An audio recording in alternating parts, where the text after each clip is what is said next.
Hey everyone, Camber here, showing you how to use your camera to make good videos. And getting a new camera is always really exciting. However, it can also be a bit overwhelming once you start sifting through all the menus, trying to figure out which settings you should use. So I'm going to give you a little shortcut by showing you my settings for the Sony a7S Mark III to get you on your way to making more cinematic videos.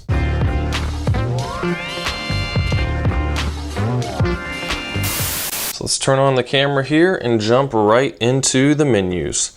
Now you'll see we have the custom menus here, but I'm going to go to that after I finish all the regular settings.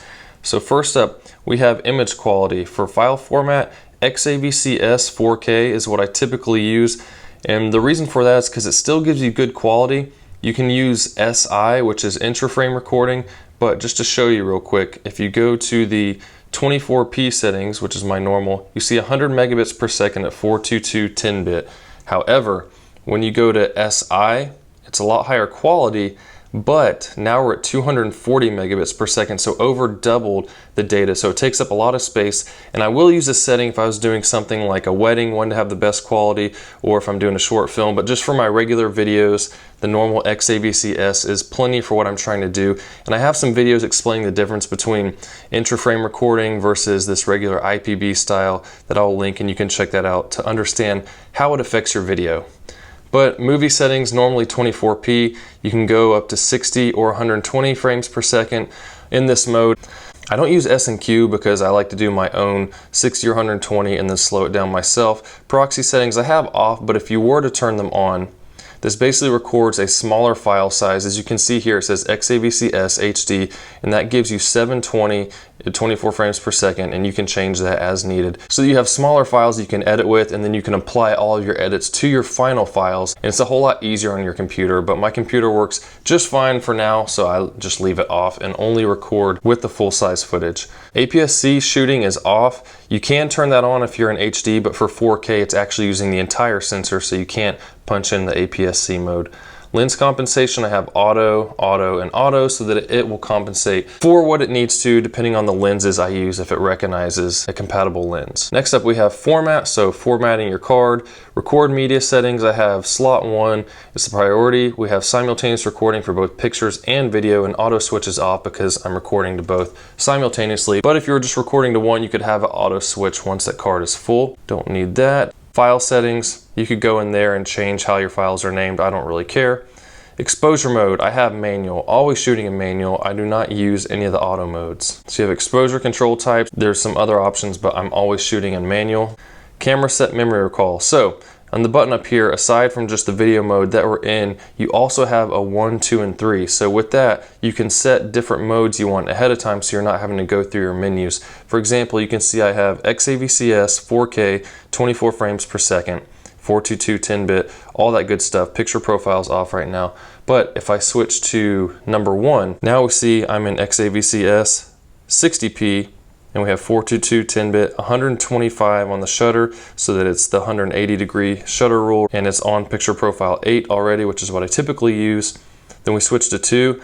Now I'm in HD 24 frames per second, 420 8-bit, 1/50th for 24 frames per second, because I usually use this for my fitness videos because the higher quality isn't as big a deal for me on those videos. And the same thing, I have 60p at HD with 125 on the shutter speed set so that I can do slow motion for those videos as well. So I have 24 is my normal at 4K on the regular video setting, and then I can change others as needed. But you can also see that there are 4 more settings you can do. So you can get really precise with all the settings you want if you're wanting to pre-program stuff into your camera. And then memory recall media, I have 1, so it's just using slot 1 when you're looking at the things you've recorded. Silent mode settings, I just have off, not an issue here. Release without lens is set to enable. Audio recording is on. The level really just depends on your microphone that you're using and how you need. Then audio out timing is live. I have noise reduction off because I just don't want it doing that stuff for me. Audio display level is on. We have time code preset here. These various things, I just leave it like that. Time code, we have record, run, preset, and off for this. Steady shot I have set to standard, and I have program to another button where I can turn that on and off quickly, but it does punch in just a little bit and it works really well. Steady shot adjust, I have set to auto because it can recognize the type of lens I'm using and adjust the steady shot accordingly. But if you're using an adapter with some kind of lens that wasn't compatible, you can go in here and set the focal length that you're using so it'll use the right stabilization based on that lens. But as I said, all of my lenses are compatible. Now for zoom, you have zoom range. There's optical only, where if you have a zoom lens, then it's gonna be able to zoom with that. Clear image zoom is what I like to use because you can punch in an extra 50% with almost no loss in quality, no noticeable loss at least. And then digital is where you punch in digitally and you can start to lose quality really quick. So with that, you click on this and you see down here it's at 1.0. You can scroll all the way up to 1.5, so that's an extra 50% you can punch in. Next up we have zoom speed. You can change speeds on how you zoom if you have it programmed to certain buttons. Then grid line display I have on with the rule of thirds grid. I like to always have on. Emphasis display during record. So essentially with this, when you hit record, it puts this red box around it, which is really helpful so you don't just have that record button down there. Next, marker displays off right now, but if I was to turn that on, you can see I have 235:1 set on there. So when I come back out here, you have these lines going across, so I can frame my image according to that and know that I'm going to change the aspect ratio in post so that I don't cut off anything important. But you can change that to all kinds of settings depending on what you want.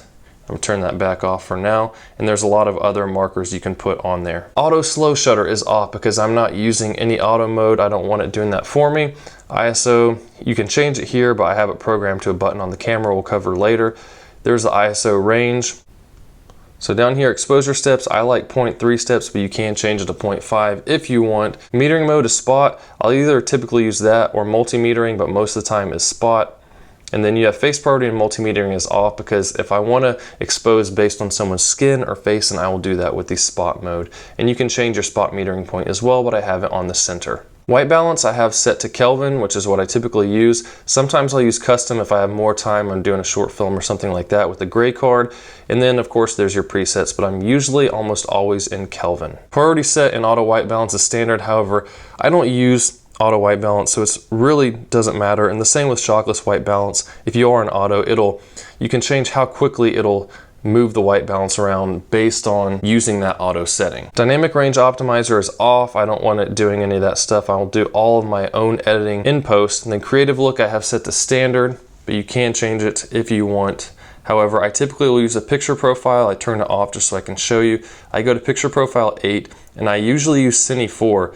You can use S-Log 2 and 3 and get even more out of it. However, with Cine 4, you can have a lower base ISO and it's just a lot easier to grade. But if I'm doing something that's more important, short film, something like that, then I will try to get the most out of my camera that I can. But picture profile 8 with Cine 4 is what I typically like to use for these videos. Zebra display is off right now, but I have it set to 100 plus, so when I do turn it on, if it's overexposed by 100 or more, then it'll show the hash lines for those areas in the screen. Now autofocus settings, I'm almost always in continuous autofocus if I'm not using manual. And you have transition speeds here where, let's say you're using rack focusing, you can change how fast it focuses from one thing to another. Then autofocus shift sensitivity, that's going to change how much it goes from being locked on to one thing to moving around a lot quicker. Focus area, I'm typically always on wide. Focus area limit, you can pick which options you want in your settings, but as I said, I'm almost always in wide. Focus area color is white. Have this to do not circulate and standard. Face and eye priority and autofocus is on. We have human, auto, on, and on. I like the eye detection on because it just really fine tunes the autofocus even more, and it's really good on this camera. Focus magnifier, it can punch in to 4 times so you can check and make sure your focus is good to go. Then there's no limit on that, and I put it to 4 because you can set it to 1, but then you have to hit the button twice, and that's just kind of annoying to me. Peaking level I have set to on, high, and red. Now peaking doesn't stay on except when I actually go into manual focus. So I leave it on. When I click to manual, then I'll see all the focus peaking. When I go back to auto, the focus peaking goes away. Now in these settings, I don't really do much in here at all. This is just all your playback customized settings. So you can do that as you want. And then the same thing with these settings. I don't do a whole lot in here aside from Bluetooth I have off, as well as network I have airplane mode on because I don't want it searching for signals and wasting battery. Now for here, obviously English for my language, you can set your date and time settings. I have NTSC on my camera. You can load all your settings if you want, which can be a useful thing if more than one person uses the camera. Then custom settings. So let's go into here. I don't really use the custom picture settings, because I will take pictures, but it's mostly just for thumbnails for my videos. So the custom key settings here, we have ISO, the dial right here. So I just spin this dial, ISO up and down. Zebra display select, I can turn it on and off right there easily. Autofocus to manual focus, right here where it says autofocus on. So I can switch between those modes because not all of my lenses have an auto manual switch. Have white balance is custom button 1 right here. Steady shot is up here, button 3. Marker display settings is down here, the little trash can button. Focus magnifier, push this button in and that's where it punches in that 4 times that we talked about. Have zoom, that's the middle button. I click it and I can punch in that clear image zoom up to 50%. Then focus area, you can switch from wide to one of those other settings. Audio record level is on the right, so I can change my microphone level. The gamma display assist is on the bottom, so if I turn off a picture profile, I can turn off that gamma display assist, which we'll cover in just a minute. Movie shooting, the button is up here and I don't want to change to anything else. And then custom button 2 next to that is a metering mode. And then have autofocus transition speed. Some of my lenses have this button, not all of them, but that's not something I change often. So I just did that for the lenses that do have that option. Now for my function menu settings, I'm just going to click function to show you. I have the autofocus transition speed, the subject shift sensitivity, the focus area, picture profile, gamma display, zebras, have peaking display with peaking level and peaking color, audio record level, then the focal length for the steady shot that I can adjust if I have a lens that isn't compatible, and then the APS-C shooting, in case I am shooting in HD, then I can go in here and punch in easily if I want. Different set for still and movies, you can set it so that all of your settings are the same for stills and movies. I have it set to different. Display, you can go in here and choose which things pop up when you're going through your display button here. Record with shutter is off. I have my dial settings. You can customize dial settings here. I haven't done anything with that. For dial setup, this right here is my aperture, and on the front dial is the shutter speed. I have the rotation direction as normal. This is set to off, which is this compensation wheel here. And lock operation parts is off. So basically, if I'm recording, once I hit the record button, I can still change things like ISO, shutter speed, all that good stuff, so that if I need to, I can, rather than it being locked and having to stop the recording. Now, touch operation is set to on. Sensitivity standard, I have touch panel only. And for the touchpad settings, I have absolute position, whole screen, and then touch function in shooting is touch focus, but you can go in here and you can select touch tracking as well, which is quite useful. So for instance, touch focus, I touch one thing, it focuses on that, I can touch something else, it racks focus, whereas with touch tracking, I can touch an object on there, and as that object moves around throughout the screen, it's going to track that object, which can be pretty handy for someone moving around. But I use touch focus most often. Next we have select finder monitor set to auto, so basically if you put your eye up here, it's going to automatically switch. It can be annoying, however, I'm almost always shooting with the screen out like this. So once it's out, that won't happen. But if you have the screen in like this, just be aware that will happen. You can program that to a button, but I don't want to waste a program button when it doesn't really affect what I do. But I have the monitor brightness set manual to full bright, as well as the viewfinder. Color temperature is 0. Viewfinder magnification is standard. Display quality is high. So when you first get your camera, it's usually set to standard. If it doesn't look too crisp, you can set it to high, and that'll give you the best quality. We'll use a little more battery, but I really want to be able to see if things are in focus and want to look as good as possible. Frame rate standard, have that set to counter. So gamma display assist, we talked about earlier, I have set to on, and then you can choose between S-Log 2, 3, these different settings. So essentially, when you're shooting with a picture profile on, the picture's gonna look washed out on your screen, but then you can overlay this LUT to see what it would look like, and it helps a lot with exposure and with setting your white balance so that it looks more like what it's going to look like in the end process, but it won't bake all that stuff into your image. And I'm going to set to S-Log 2, is which I normally use with picture profile 8. So this is set to not displayed, auto review is off. Power save start time is 5 minutes, so if I forget to turn the camera off or it's sitting there for a while, not recording or anything, it'll go ahead and save the power, screen will go dark and all that, it goes to sleep. And then auto power off temp I have set to high. I've never had the camera overheat, but I keep it set to high just so if it does start getting hot, I have a little extra time before it does shut off. Volume settings at 11. Depending on the type of audio interface you have set up, there's lots of options there. I suggest you check out Gerald Undone's video on audio for this camera. Audio signals are set to on. We have auto, multi, USB power supply on so I can power the camera externally. HDMI, this really depends on what kind of monitor you're using and how you need that set according to your equipment.